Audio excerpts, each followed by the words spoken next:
Chewy grew up down by Chris Flores, where he lives. Oh, cool. Yeah, I grew up in El Paso. He knows Chris. Yeah. Oh, Chris is a hoot man. I've known him for years. Yeah. So he obviously Chewy didn't grow up ice fishing. That's why he's such a pussy. Well, you know,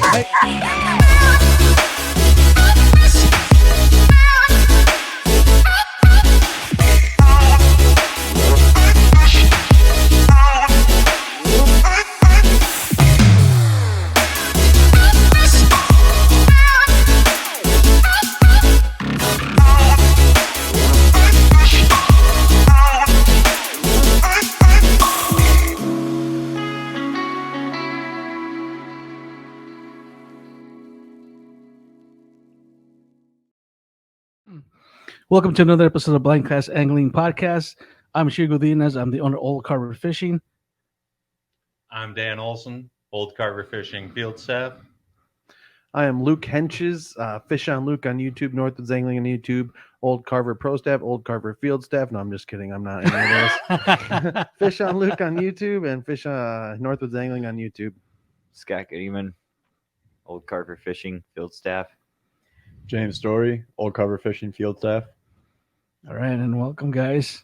Dan, good to see you. Nice to see you guys. And James, you've been missing James for a while. Luke finally met you guys. I'm meeting everyone today. Yeah, it's you nice. You can tell me what. He has as nice of a smile as you said he did. Yeah, there you go. You see the pearly blue eyes? Yeah, those are nice. Yeah, that's why we take him to sports shows. I gotta go. This is getting weird already. What are we, like 30 seconds in? So you were out in the water today. How'd it go? Yesterday. I went pretty Yesterday? good. It was yesterday? Yeah. We had like 4 eaters. We threw them all back. It's Yeah. getting slim pickings out there. Yeah. Usually this time of year, I like to fill my freezer, but it's just everything's going back. Fuck it. It's going to be really good in 2 years. It's painful for me, but they're going back. For my kids, it hurts every time. I'm like, oh, that looks so tasty. And look, you were out there too, right? I was out there. Went out last weekend. Probably got 100 and got 15 eaters, maybe. A lot of tiny ones, like Dan said. And today, we boated 30 or 40, and 2 of them were big enough to keep. And you made a video? I did, kind of. I don't know if I'm going to put it out yet. Oh, you're going to put it out maybe 2 months from now. Right. That's what you should do. Even a week from now. That's what we do. Yeah, even a week from now. That's but what we do. Thing is, I caught an accidental fish today. I'm not proud of, but I don't know. It's part of life, right? You know. It happens. What'd you get? Yeah. Yeah. Scotty, you were up north. Yeah. How'd it go? Slow for me. We I were don't know. boat fishing. He was ice fishing. Couldn't get out Yeah, where I fishing. wanted to though, but I don't know. How much Just- ice did you see? Well, the further out you got, the less it was. So I don't know. I made it to like 10 or 12 feet and said, screw it, set up and sat there and enjoyed it. That's good, man. Me and James were here in the shop cleaning the bait tank. Well, that sounds like a good time. Yeah. I like yeah. I like your fatheads I got yesterday. They're a lot bigger this time. Yeah. Yeah. Livelier. A little better. I think it's a Well- tank. They must not like that other tank or something. What No, I dropped dirt in the you tank. had something going on. Yeah, I dropped dirt in the tank and had to clean it. The bait didn't like it. We could tell. I'm thinking that when I transferred them after they had all that dirt, that's probably what made them better. Yeah. Got that grit in them. They got oxygen again. We got quite the show today. We don't know what we're doing. Yeah, It's gonna we be don't know what we're great. doing this Blindcast. We had a guest that we had invited, but unfortunately she could not make it. So Luke was gracious enough to help us out. And who do we got? We got a very special gentleman. Yep. His name is Lyle Stokes. He is Catfish Weekly. He's a legend in the catfish world. He's been around a long time. Black Horse Custom Rods. I think that's right. Lyle can reassure that that's correct. It's been a while, but known Lyle a long time, and he's a good man. Great on podcast. He's great on camera. Is he? Yeah, he's great. We getting him in here? They're getting him in here right now. Yep. Oh my gosh, there he is. How's it There's going? Lyle. Hey guys, how's it going? Oh Good, gosh, good, great. Good. Luke tells a lot of stories. They're not always exactly the way it is. But I have known him since he looked like he was about 15 at the time when I first true. met him. Lyle, this is kind of a new audience for you. These are a lot of walleye people up here, a lot of ice fishermen. You want to introduce yourself and tell us about you? Sure. My name's Lyle Stokes. I've been fishing forever. Of course, I'm old as ever, so that makes all the difference in the world. But I do a show on Monday nights called Catfish Weekly. We're in our 7th season. And this year we just started a new one called Panfish Nation, where we talk about all things small fish, bluegills, crappie, walleye, bass, anything like that. So you guys are opening yourselves up to be guests on my show. Awesome. Nice. Nice. We got an ice fishing obsessioner over here on the end of the table, Lyle Scott. He You is, know, Luke, you know how I am with ice fishing. I find it extremely intriguing, and I love to watch you guys do it. But if that ice cracks, I'm going, buddy. I'm not going to hang with Yeah, you. you and me, uh, we're both gone. you been Yeah. fishing much, Lyle? We've been having some boat trouble. I think we've got it about fixed. And we was out the other day and had a great time on the water. Cindy and I did, and we're talking about going tomorrow. Again, we need to run the boat, make sure everything's going to be good on it. But the crappie are on fire down here where we're at. So Nice. Big slabs? yeah, big slabs and Lord. limits of legal fish in an hour. Are you fishing Ozarks? No, what we're doing is fishing palm to tear right now. Oh, But really? Lake of the Ozarks and Truman would be the same. They're catching giant fish and limits on both those lakes also. God, sounds like fun. Yeah. It is. Lyle, I'm Dan. Luke called you a catfish legend. You got some monsters? You get them big blues down there? Yeah, we get them. I don't have any of the real giants. I never caught one like Luke caught, but we catch a lot of big fish. And Cindy and I fished tournaments for years and years and years and traveled all over the place. And my goal was you didn't have to catch the biggest fish in the world. You just need to catch the biggest one that day. Yeah, that's true. Yep. That's true. The people in Minnesota don't understand is my big blue cat's a rare fish, even for people that fish them a lot down south. Absolutely. That was a giant. Yeah, It's- we caught a lot of them in the 30, 40, 50 pound range and some bigger, but one like that's a fish of a lifetime. I don't care who it is. I mean, it's just a giant. I was fortunate enough to be the weighmaster at a big tournament in Memphis, Tennessee a couple of years ago when a guy weighed a absolute stud. It was, I don't know, 112, something like that. Oh wow. I'm getting a look at her here. Dan's never seen my blue. Oh, wow. He's in for a treat if he likes big blues. Oh yeah, when we came back from the Kansas City CatCon, when we dropped off Luke and he invited us in to go take a peek at it, and let me tell Yeah. you, Oh, yeah. the picture does not do justice. No. That's right. It's a giant, and Luke, you're a big guy, and that is I gotta see this. that is insane. yeah, gotta it see is. this. It's, Oh, it's man. nice. Yeah, that puts yours just to shame. Oh yeah, yeah. That puts mine to shame. That's 118 pounds. I got Nice. James here. We went out one of his first times this year. He caught a 47-pound flat. It was pretty sweet. Oh yeah, Yeah. that's a giant. Yeah. Yep. Lyle, Yeah. I was walleye fishing Lyle on the river today in my boat. Water temp's like 36, and we'd caught probably 30 walleye by this time, and I'm jigging this spot. I know it's kind of a dangerous spot, and you'll understand why I say that. It's kind of a dangerous spot for bycatches in the winter, but it's right next to where the walleyes sit. So I was kind of trying to figure out where they were.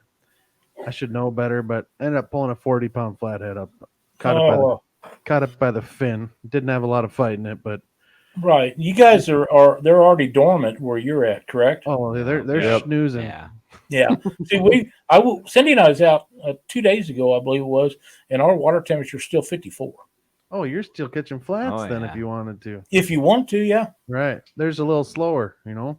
They are slower. They're a lot slower.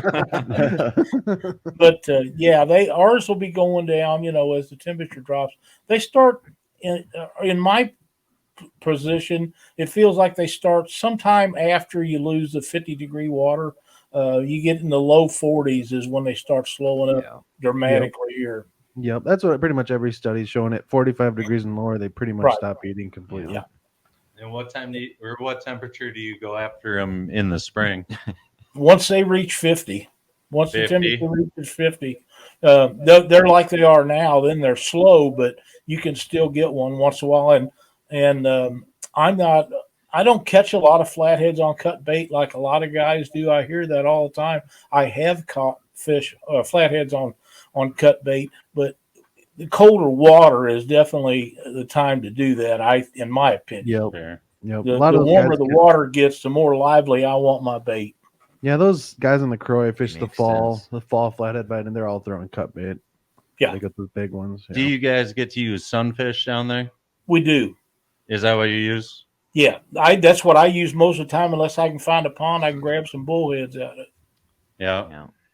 I would love to be able to use sunfish up here. We just I watched Luke used to do. Luke's the king of live feeds, when these guys that go out and hold their phone and do live feeds now, a lot of them never heard of Luke Hinges or seen him, but if they had, they'd understand. He's the one that got that phase started at fishing at night and doing live feeds, and he always seemed to have a bunch of bullheads, and I was so shocked with our rules and regulations that we have that he was only allowed to use one rod, and he could only use bullheads or something like that. He couldn't use bluegill and stuff like that. I'm thinking, man, that's what they eat. How can you not use it? But right. the law's the law.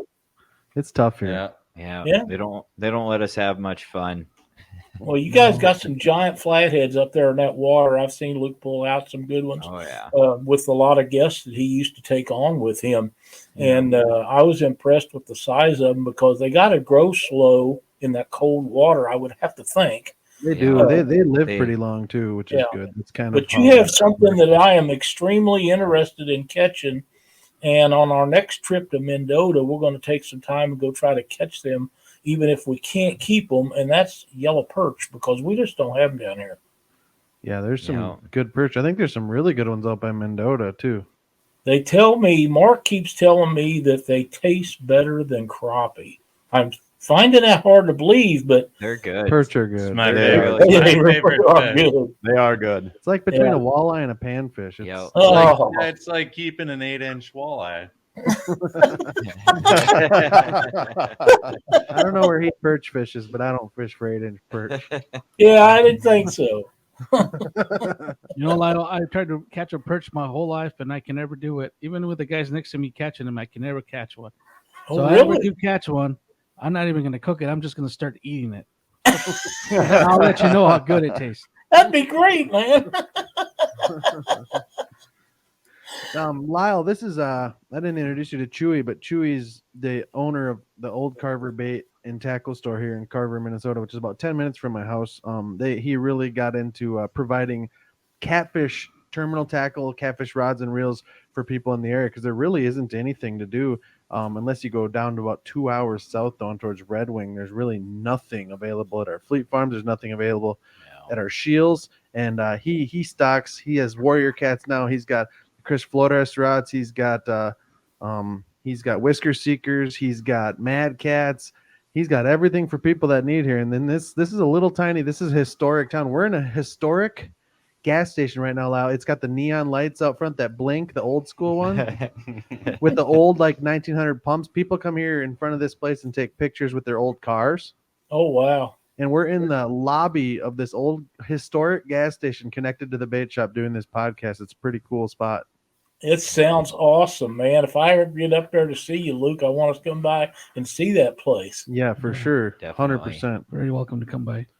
Yeah, I would have a blast up there. Of course, old stuff and is kind of the older I get, the more I enjoy history. So that would be really neat for me. Oh, Carver has a lot of history. That's cool. Too much history. Take us a little journey on your rod building experience, on the name of your rod building company and how long you've been doing that. Well, it's kind of a two-part thing. I started building rods in 1983. I built my first one. It started out with a guy, but that's the greatest rod builder of all time. His name is Charlie Redding, and he builds fly rods. And we was doing a lot of trout fishing in those days. And I worked on his car, and he built me a fly rod, and it was just, I still got it. In fact, it's sitting right here. It's a 4-piece pack rod because I had visions of taking it to Colorado when I go elk hunting and taking it up in the mountains. After I got it, I could never pack that in the mountains on a horse. You know, I'm not taking a $700 fly rod in. Right. That was a lot of money. You know, Right. I rebuilt a motor transmission for him for that rod. So it was quite the deal. And I wanted him to build me a bass rod because those days we was doing a lot of bass fishing and crappie fishing and stuff. He said, I don't have time. He said, I'm a year and a half, 2 years behind all the time. And he still is. And he said, I'll get all the stuff and I'll coach you and tell you how to do it. And that's what we did. And it turned out pretty good. And a few years later, I started building my own catfishing rods. And everybody said, well, I want one like that, or I want one like that, or can you do this or that? And that's how the rod building stuff started. The name of it, the name Black Horse come from, we had a 83 Mustang. My son now owns it.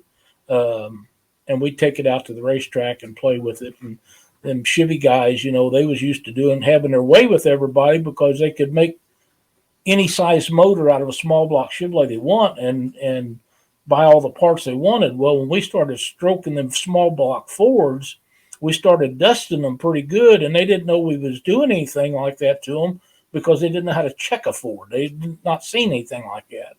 So every time we pull into the racetrack, there's guys that go, here comes that old black Mustang, here comes that old black horse.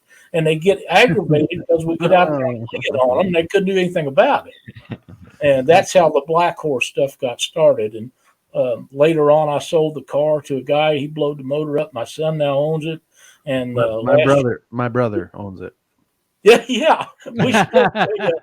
We stroked a 351 Windsor and made a 408 out of it, and it's sitting over there ready to go in. So the next time it goes out, it should be even faster than it was before. So you're a car builder from trade? Used to do. That's how I grew up, working on cars.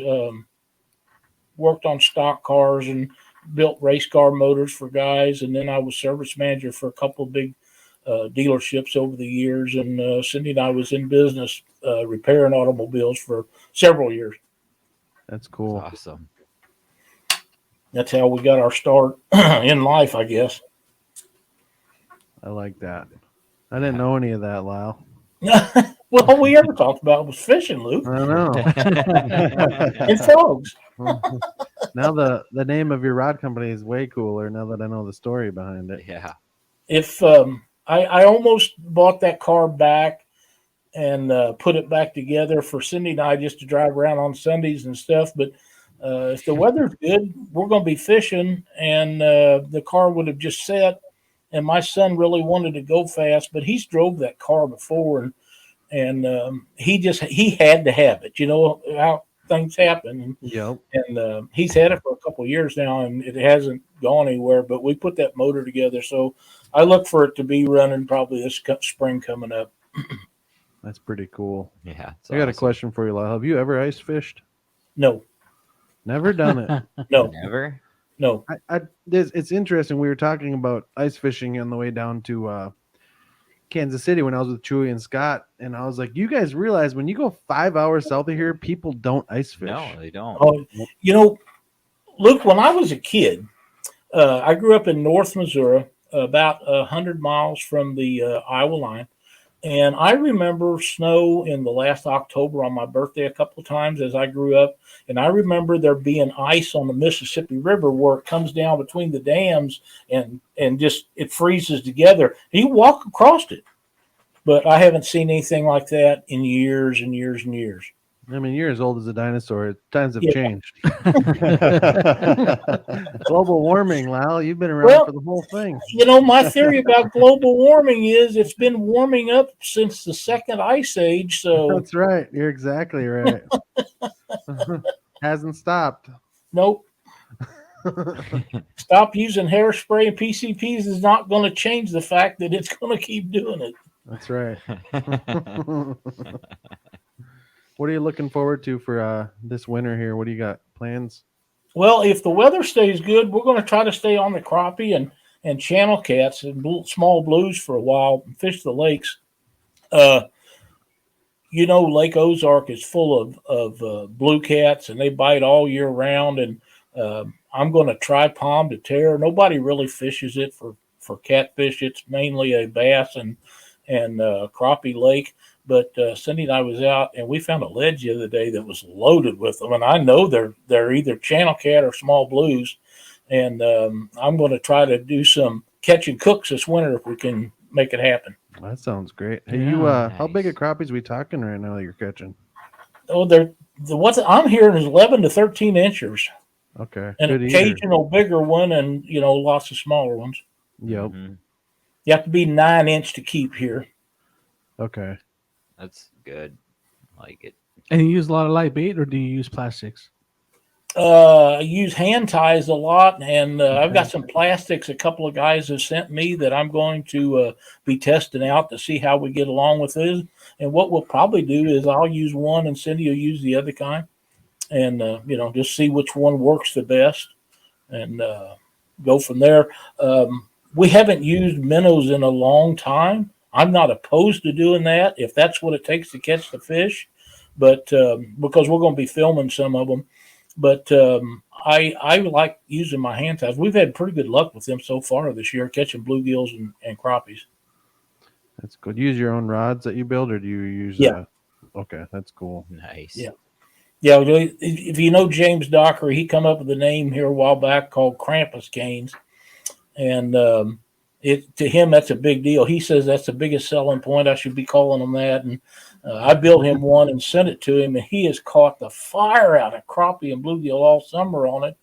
And Docker's now catching the shit out of them, huh? he is, man. He's laying it out. Of course, he's not feeling well right now, but he was on his way to 5,000 fish this year.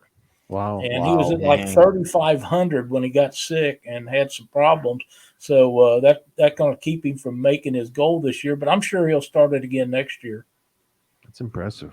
It's really He's impressive. catching those. People don't understand how many fish James Dockery catches. I'm telling you. That's crazy. That's an awesome goal to have. Yeah. I want to Yeah. go into this year catching 5,000 fish. Yeah. That sounds fun. That's It a lot. But like I say, he'll go out and he'll catch. Well, what was that fishing tournament, online tournament he was on here a while back? He won going away. It was a numbers tournament, and he started out catching trout, and everybody got to ride him because he was way out ahead of everybody else. And in about 2 hours, he was 30 or 40 fish. And he said, wait a minute, I'm going to stop.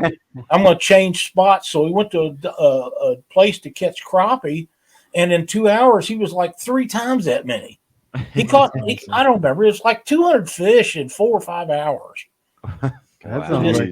sounds like Crazy. Just a machine. sounds like Selkirk, Lyle. Oh, yeah, it does. I met Lyle up on the Red River. That's the first time we met was at the catfish tournament in Grand Forks, right? Yep, cat's incredible. Yeah, that was first time I ever met Lyle. That was how long ago was it? 10, 12 years ago. At least, yeah. Yeah, I you're think- just a kid. Let me ask you, Lyle, how thin was he? A little thinner than he is now.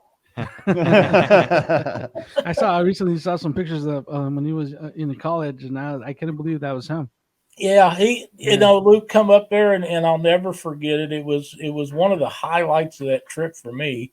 And he come up and introduced himself, and he says, "I have something you need." And I said, "What is it?" And he says, "Frogs." I said, "And I need them." He said, "Yes, you do." And we got some frogs from Luke, and I knew right off that he was a star in the making because he was so outgoing, so friendly, and well spoken for a young man at that time. And I thought, man, if he stays with this, he's going to go places in the fishing world. And look at him now, man. He's just sailing. Yeah. I'm sailing away. Yeah, now he's, Yeah. I'm proud to call you my friend. he's in the That's right. 1950s gas station doing a podcast. That's pretty Better than cool, that. though. Yeah. That's way cool. Yeah, you'd love this place, Lyle. Oh, I'll bet. Yeah. And He'd probably like peeking in the garage next door too. Yeah. He has a double garage door shop that's connected to this. It's a historic one that was connected to this gas station. He's got some muscle cars in there. Yeah, Greg, our landlord, you will love him. He's a big car enthusiast. He works on those cars every day of the summer. He took him out of there and took him to his new garage he built. But and this is where they do most of their shop work. That's awesome. I was at an upholstery shop yesterday, talking to a gentleman about redoing the enclosure for our boat because the zippers are getting bad and the enclosure material needs to be replaced. He took me in the back of his shop. His wife's got a 69 Mustang back there. He's redoing the interior for, and they have a 40s model Chrysler or Plymouth, and it has a Hemi in it. And what was the other thing he had sitting there? Something else. I don't remember what the other one was. And I thought, man, I didn't even have no idea that kind of stuff was even in Buffalo, Missouri. Right. And how long are your rods? Make them just any length you want from. Okay. I've even got some of the ice blanks that the guys talked me into buying last year. I got to, pardon me, get on. I've got to make some ice rods for some guys and all the way up to 8-footers. I've made 12 footers, but they have to be 2-piece. You can't afford to ship them if they're over 8 foot. Yeah. Gets real expensive. They have to ship. If anything over 8 foot has to be shipped by freight, which means by truck. And the last time I checked, it was to get them shipped to me was $315 for one or 50. It didn't make no difference. Right. And then you got to ship them out once they're done, plus build them and all the parts. So it's just not 1-piece rods over 8 foot. Just is not workable. Not practical at all. Mm-hmm. Nope, it sure isn't. You got to get some of those ice rods in the shop. Yeah, that's what I'm thinking. Yeah. No, now you want ice rods in the shop. Then I'll get a hold of Luke and keep you guys posted because I've got a tube full of the blanks, 2 different lengths. What kind of blanks are they? Do you know? Are they noodles or are they standard ice rod like crappie rods or? One of each, I believe. I got some of them that are crappie rods, and some of them are a little bit faster action than that. Are they graphite? Yes. Okay. Yeah, definitely get a hold of me for those. Yeah. I'll get some built up, and I have to. I'm playing with them now because I don't ice fish. There's no ice to fish, so I have to play with them and make sure. I'll just send you one when I get done, Luke, because you'll know if it's right or not, and if I need to change something on Send a couple, Lyle. Okay. You guys can pass them around and tell me what I've done wrong. Yeah. What I need to do to fix them. You send one to me, I'll let the guys try it out, and then we can do a consensus on. These are some pretty hardcore ice fishermen, so that'd be great. Yeah. I spend my only time out on the river. It's pretty much all I do around here. Sweet. These guys lake fish, and I'm just a river rat.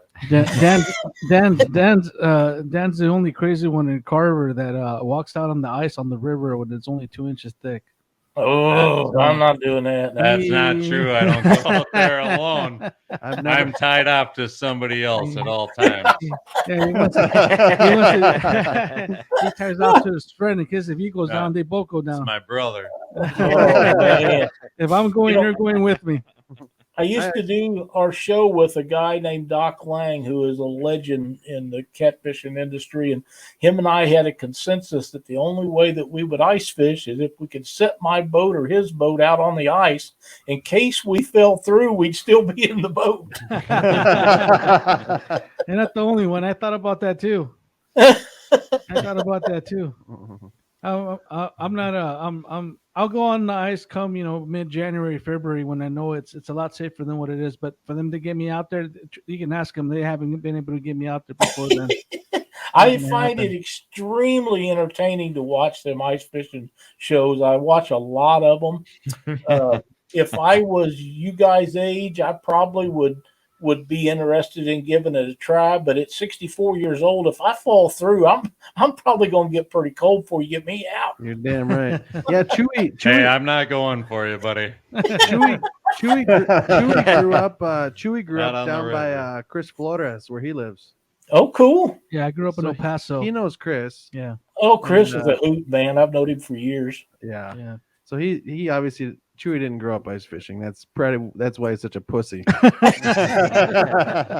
Well, I grew up fishing kind of with where Chris grew kind of fishes, irrigation is just right off the Rio Grande there, and Elephant Butte and Caballero Lake, but it's closest lakes that we have. That's So cool. come to Minnesota and I see a lake, and and I'm thinking I'm Bill Dance all of a sudden, and so I said, oh, no reason to go back to El Paso, that's for sure. So I stuck around here. Of course, I had my doubts after the first snowfall. I'll bet that's right. Me and when we first got here in 2002, I remember this day. It was early December, and we were walking out. Me and my wife went to. At that time, we only had my oldest child. He was 2 years old. We went over to Cub Foods, a food marketplace here, and we walked in. And when we get done with our shopping, we walked out. And when we're walking out, everything was white. And me and my wife stood in that door, just not knowing what was going on. And then of course I had a Honda Civic front wheel drive. So, and my dad only lived, we were living with my dad at the time. He only lived like 5 blocks away from the supermarket, and of course it took me about an hour and a half to get back home. So it's a learning experience, and it's the first time I experienced all 4 seasons. El Paso, you got to check your calendar, and then you're in winter, or you're in spring. But here, experience it. So yeah, we stuck around, and mainly I love the fishing and the culture, and we made it our new home.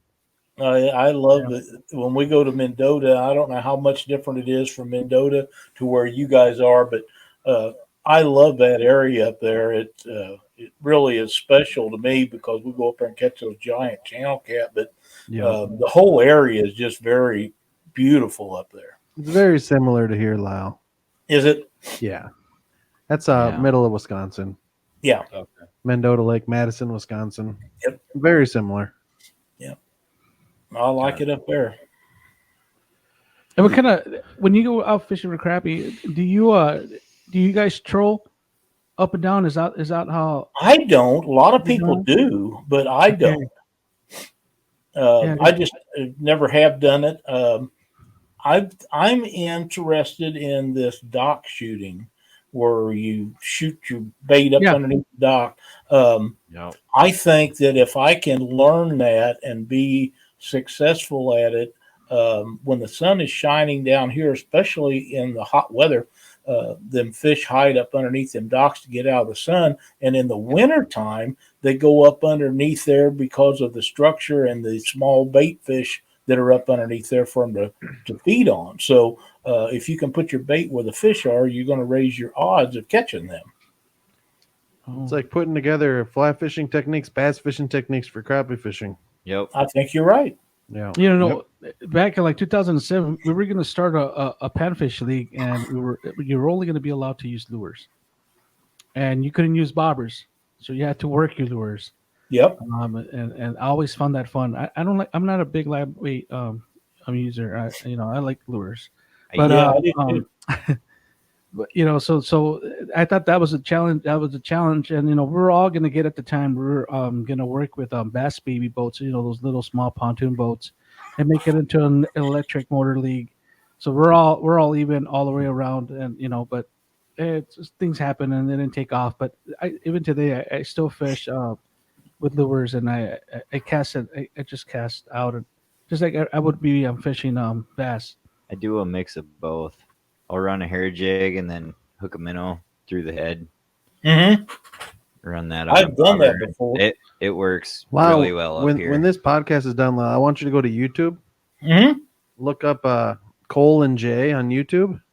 I've seen their stuff. Yeah, they're a married couple. They just put out a new video the other day fishing a flooded cypress forest for crappie. They got some. Oh wow, that sounds amazing. Where did they go to do that? Right at their house, wherever they live. I don't know where they live. live down south somewhere, because it's definitely down south. Yeah, we don't have cypress trees here, and we're not near as far north as you. Right. No, I think they're out south southeast, I think. Well, they fish for anything and anywhere, just about. I think. Yeah, they're cool, nice. They are. They're down to earth. Yep. And Yeah, they man, got they go out in all kinds of different boats and canoes and kayaks and all kinds of stuff. Yep. what's their names? Cole and Jay. Cole and Jay. Yep. They just had a little baby a while ago, and they fish out of their canoe, out of their boat. Nice. They fish for everything. Nice. Yep. Pretty legit. Yeah. Easy to like people. Yeah. I'm easy to like. They're Pierceless, though, yeah. A You lot guys easier. know, man. A lot easier to dislike, but I'm still easy to like. Can I ask a question? How long has this been going on with this podcast thing? This is our first one. Just kidding. Oh, okay. Because I hadn't seen it, and I usually stay up to speed with stuff like that. And I got impressed with you guys. You all get along good, and I was when I'm in we call it the basement, when I'm not in the show like as we are now. I'm just waiting for you guys to add me. I can hear everything you guys say. And I was sitting here cracking up. You guys were there. Oh no, you could hear all that? Oh yeah. See, I didn't let them know that. Oh yeah. I just told them that. I think knew you heard he me when could I hear said he's in the lobby. I was Yeah. aware he could hear us. Yeah. I was Yeah, not. I could hear everything. I was in there for quite a while too. So All right, I bet you got quite a show then. There's times it was hilarious. I just cracked up. there's times I got to kick them out of the shop because they won't let me get anything done. With all the things they come up with and all the things they talk. I think we're gonna one of the Chewy. Tell them how long you've been doing the podcast. We've been doing it since I think September. That sounds right. Around September, yeah. We were gonna start in April, but we couldn't come together. Scott was gonna have his first daughter. He had a daughter. It was his first baby. Dan was gonna have his second, so we took that time off, and really what I did was just start buying the equipment that we might need, and then Right. after like the first podcast, trying it out and trying to figure out how we're gonna how it's gonna work, how it's gonna come together. We're getting more professional. With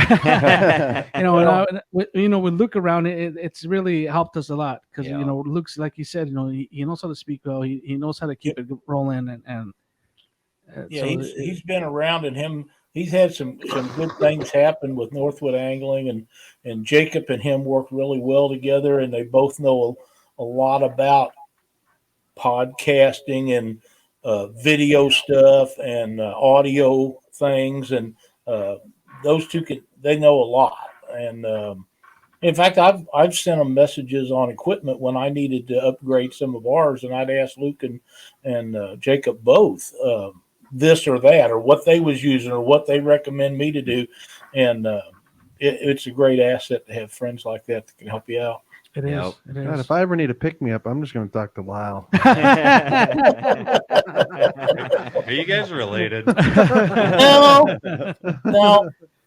We just had a lot of fun. Luke come down to fishing. We have a Fishing for Freedom in Quincy, Illinois, every year. And last year was the first year in 9 years that Cindy and I wasn't there. And we had some health issues. And of course, COVID was going on and different things.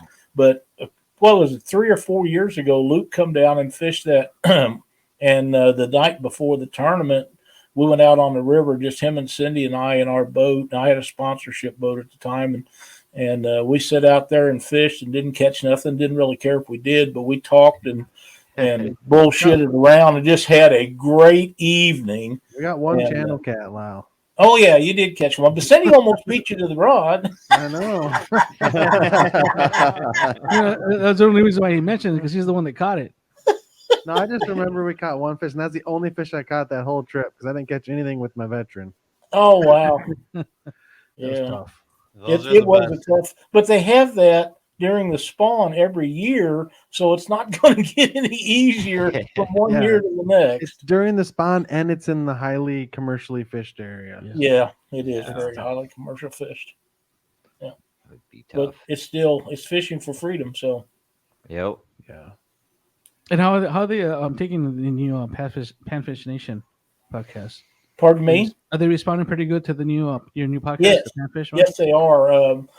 I have co-host Mark Pisbish, and we do that on Thursday nights at 8 Central Time, and we have a lot of people that watch it. A lot of people that watch it after the fact, but it was, in my mind, it was something that there was not much of in the small fish stuff. There, you can watch videos, and I do watch a lot of videos, but there wasn't any live events about catching crappie and bluegill. And bluegill's my favorite. They just are. So we decided that we were going to do that, and I talked to Dockery about it, and to Mark and Chad, and they kept saying, "Oh, you need to do it. You need to do it." And the goal was to have the show out January 1st of this year. And when that come around, I still wasn't sure that I wanted to do it, and I didn't have anybody to help me with. And finally, I asked Mark, and he said he'd co-host with me. And I think we started the third week of January. And we've had Babe Winkleman on, and Nice. a bunch of other guys as guests in the beginning to draw attention to us.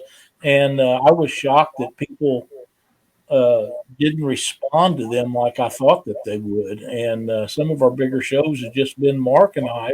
But of course, he has another show called Catfish and Crappie, and he has a pretty big following. But most of his stuff is really catfish, but he does catch a lot of crappie too. But we got to get more.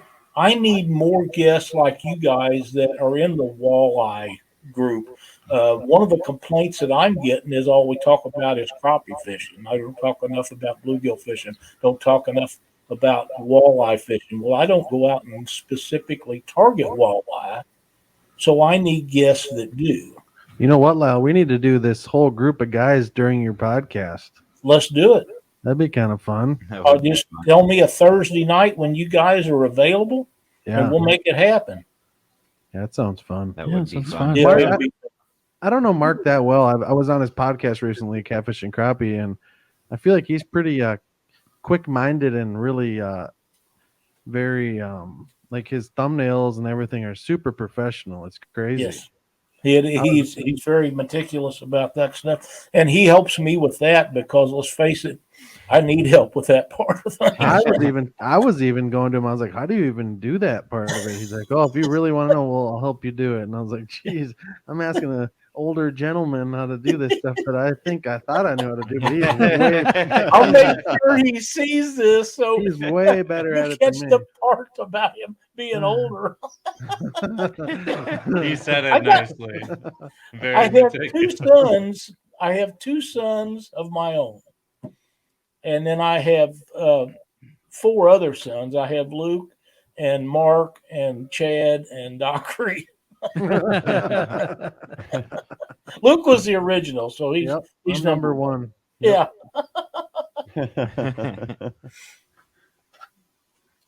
What else we got for Lyle Chewy? I don't know. I'm thinking about sending him Do some of our lures. Do you have a Facebook page or anything Oh, yeah, for we your could- podcasts? We do. We have a Facebook page called Catfish Weekly, one called Panfish Nation. I have my personal one, and you can message me or send me information on any of those. And if you're serious about doing a show, please let me know because I would love to have you guys on as guests. I think it would be a good Yeah, time. Yeah. Lyle, you got to get in contact with Chewy too. He's a bait designer, lure designer. He makes stoked baits. He does plastics. So Oh, awesome. Yeah, that'd be really cool because I have some guys that's been sending me some plastics and I'm going to be testing some of them. But I just, are you talking about the crappie size stuff? Yeah. Yeah, Yeah, I'd love to see some of your stuff. I don't know if you ever heard of the Falls Baits Company. No? So in 2014, they went out of business, and I picked up a lot of their molds, a lot of their masters, and some of the masters had never been produced. And I did make molds of them, and I made some for me, and they worked out pretty good. But I'm curious to see how they'll do down there. And I think you're probably the right guy to send them to. We'll sure put them to use. I guarantee you. Yeah, that Falls Baits, it's real fit. It was like Flex Falls Bait. False Baits, it's just the False Can't Baits remember. company. But there was The Flick Tails. the Flick Tails. They had the That's what I'm Guppy thinking of. Minnow. They had the Wingtail Beetle. Okay. The most famous one is the Jiggin Minnow. And then they have also like Mr. Leach. They have a couple of lures that were real popular back in the day. And I've gotten a lot of calls. People found out that I have the masters, and I get people calling me and see if I want to sell them. But what I wanted to do was wait. When I picked up the molds, there were still a lot of them sold in sporting goods stores. So I wanted them to run out before I come out with Right. with the new ones. Oh, I'm excited for it. Good deal for you because there's so many around, and if you do quality product, it'll succeed because there's a lot of them that are not what they are supposed to be. Yep. Right. Yep.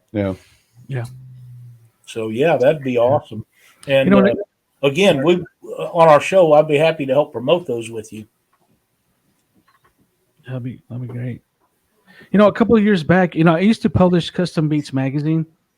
Okay. Magazine was just about guys like me that were just custom beat builders that just enthusiasts, I suppose. Mhm. And I used to showcase a lot of people from around the world. And for a while there, we always published it was Bulls and Slabs. And we were about to publish that magazine, and we had a couple of companies that were willing to sponsor us, but I just didn't have the time anymore. Yeah, I understand. Time is very valuable. That's the dog I saw when it was a puppy. Yeah. That was a little tiny puppy when I met that dog in Quincy. Yeah, she's what was it, 80 pounds or close to it, 72, something like that. Jeez. She's not that tiny anymore. That's awesome. What's your biggest crappie you ever caught? Biggest size? I'm going to say around a pound. We really hadn't got into too much on weighing them and stuff, but like I say, we're going to start doing some video stuff, so we'll be doing a lot more of that. I've not caught any giants. Ever caught any giant crappie fishing. Probably the biggest walleye I ever caught was probably 16 inches. I used to do some crappie fishing. Cindy and I did with an older gentleman. I had a John boat, and we'd take him out, and I'd get them a 12-pack of beer between the two of them, and I'd get a 12-pack for myself. And when I run out, I'd drink the rest of theirs, and we'd come in with our crappie. That was a long time ago. We probably caught more crappie in those days. That was 20 years ago. Probably caught more crappie then than we ever did any other time.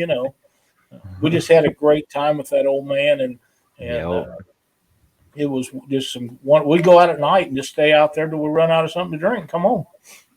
Well, if you're looking for walleye, how far away are you from Table Rock? Not that far. I'm hearing they're really doing well out in Table Rock right now. I'm sure they are. Yeah, I'm on. Branson is probably 65 miles from me south. If you go through Springfield, and then Table Rock's just beyond that to the west. So I used to go down there and fish the James River arm of Table Rock a lot, but I haven't been down there a long time now. I haven't been out there since I was like a kid. I didn't even know where we were on the lake other than we were on right. it. I know that there's walleye and stuff in Palm de Terre too, but I want to get the crappie and bluegill thing figured out. I got to tell you, there's a boat ramp that Cindy and I have been using, and we're going to stop using it because we can't dump our boat in without getting tons of water in the back of it, and then you got to bilge it out. But there's some giant bluegill right there at that ramp. Just monsters. I can't wait to hook into one. We fished it a couple of times, but we haven't got into really any of the really big ones. But there's some in there that look to be 9-10 inches, and I want them on the end of my jig. Yep. Don't we all? You gotta start using some live bait. Yeah, whatever it takes. I gotta have some of that in my life. Try some crickets. Yeah. Funny thing about crickets, I used to use crickets to catch mooneye to catfish with, and there's no place around here that's got them. The only place I ever bought any was in Owensboro, Kentucky. They're hard to find. I don't think anybody carries them That's anymore. crazy. I guess I wonder if you can order them online. I guess you can. Probably. You definitely can because Yeah, you people can. feed them to their bearded dragons. Yeah, There you go. Pet store. I'll look at Pet that. stores. Well, Pet stores. That's a good idea because Yeah, I the need pet to get stores. some for those big gills. Yeah. So what me and Dad used to do whenever I was a kid down there, he'd Cricket. get a tube of crickets, and he would actually get a needle and hit them with a little bit of air and float them on top, and they'd just come up and destroy them. Oh wow, that's Yeah. a great idea. Yeah, Very right innovative. above the weeds or Yep. something. The right Yeah, that's time. a great That'd be idea. awesome. Oh yeah. Heck yeah. I don't Yeah, know I'd why like he to try didn't, that. I don't know why he didn't say that earlier. We had the whole summer. I was busy. You know, busy I was with a couple, the baby. couple nights I came over and tell him I couldn't get anywhere because there was just weeds all over the place, and now he says it in the middle of the winter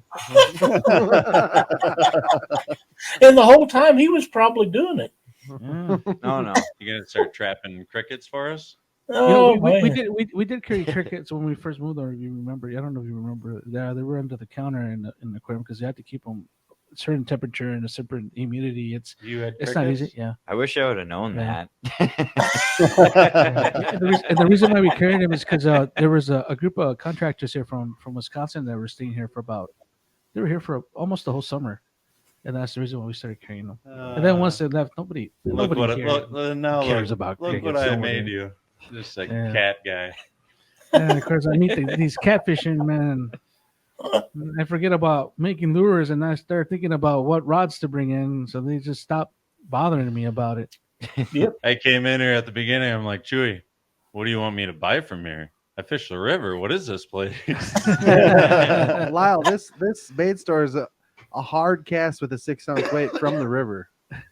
Oh wow. Like it's right there. That's awesome. Yeah, Lyle, I live about a block up the street, and the access to the river is about a quarter mile that way, and I Yeah. can be at my honey hole in about 12 minutes from my house. Boy, And that's with a stop to get a 6-pack at Lisa's. that's tough sledding there. It's almost like being at the cabin, but Man, that is handy. home sweet home. Heck yeah, that'd be awesome. Be that close to the water, the bait shop, and everything all at once. Yep, yeah. Lisa's across the road, and the baits. Yeah, I got the key to. Chewy gave me a key to the bait store. I ain't getting up at 5 o'clock in the morning to give him crappy minnows. He can come get it himself. You know, all three of them have keys to the bait shop, and they can come get whatever they need. Just don't He's just wake me gotta up at 4 in the answer. moron. I don't Answer blame what you. the security code is because we never remember. Oh yeah, it. there's times they do wake me up because they keep forgetting the security code. But other than that, I get most of my hours of sleep. Lyle, before we cut you off tonight, anything you want to say on where people can see your stuff or how they can reach you, or if they have any questions or on how they watch your stuff? Absolutely, Luke. They can contact me at catfishweeklytv@gmail.com, or they can message us on our messenger. We're on Facebook and YouTube under TikTok. Catfish Weekly or Panfish Nation. And if all else fails, get a hold of Luke. He knows how to reach me. You're on TikTok too, Lyle. I am on TikTok. I don't know nothing about it. I was talked into setting up an account for TikTok, and I get these notifications, and I go in there when I see that Luke has made a post. I'll like that, and then I'll turn it off because I don't know anything about it. But I'm gonna have to figure it out because it's the hot thing right now. I think. Oh, you know, next time you and Luke are together, you guys should do your own version of the what do you call the Island Boys? You see that, Lyle? we won't be doing that. Just so you know. I Now can't you wait gotta get him to do it, Loud. Now you gotta get him to do it. I No, but can't wait to see Luke. You know, he's a special kind of guy. I think the world of him. But you guys give some thought to being on the show, whether you want to do it singularly or I'll take you all at once. We'll have a great time, be just like tonight, except we'll add a guy in with us, and we'd love to have you on Panfish Nation. Yeah.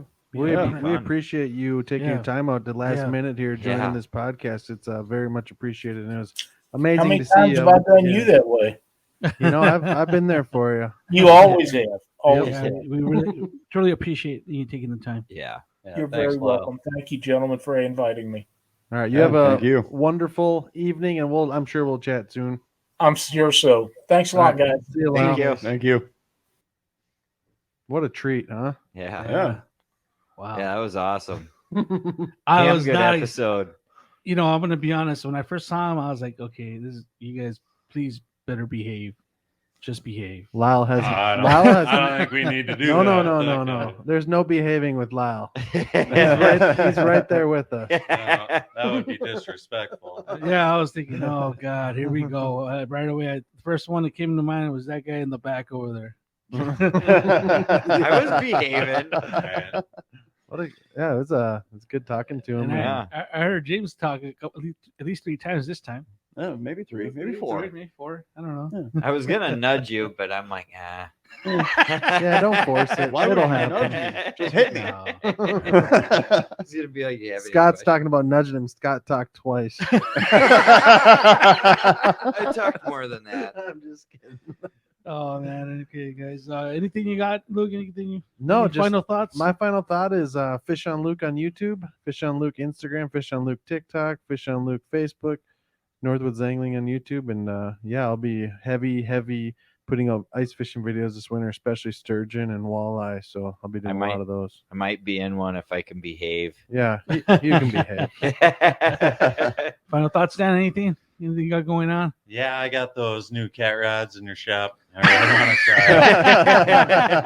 it. Scotty, Nothing. nothing. You got nothing. What about you, James? Don't piss in the wind. Just yeah, something like that. No, Let me know when you go out for sturgeon. Yeah. No, you got those new ice fishing cat rods. Yeah, we got the And Whisker I've Seeker never- rods, and then we I've got the new never- slime cats. I've never targeted cats. No. We No. bump into them all the time. I Yeah. mean, there's You know, just piles of them. Let's do a group fish one day out on the horseshoe chain. Let's go catch a bunch of channels. Yeah, it Yeah. sounds fun. Let's go. Yeah. Your horseshoe.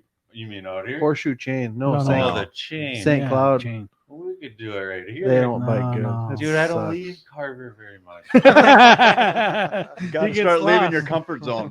He starts to panic. If I gotta leave Carver to catch fish, I'm losing all my credibility. Anyways, don't forget to like this video on YouTube and subscribe. Stop in the bait shop and say hi. Stop in the beach on Yeah. Old Carver, yeah. And we do ship rods and stuff. You know, it depends. But for those that were asking, I know some of you had contacted me, seen me on the podcast because you hear Luke talk about them all the time. But yeah, we do ship rods if you guys are interested in rods. I know that we carry some of the stuff that they're probably out of stock on some other places or local places. But yeah, just give us a shout. And like I said, please like and subscribe to our channel, Blind Class Angling, and look us up on Facebook, Old Carver Fishing. Yep. And thank you for listening to another episode of Blind Class Angling. Okay, bye. Wow, save it.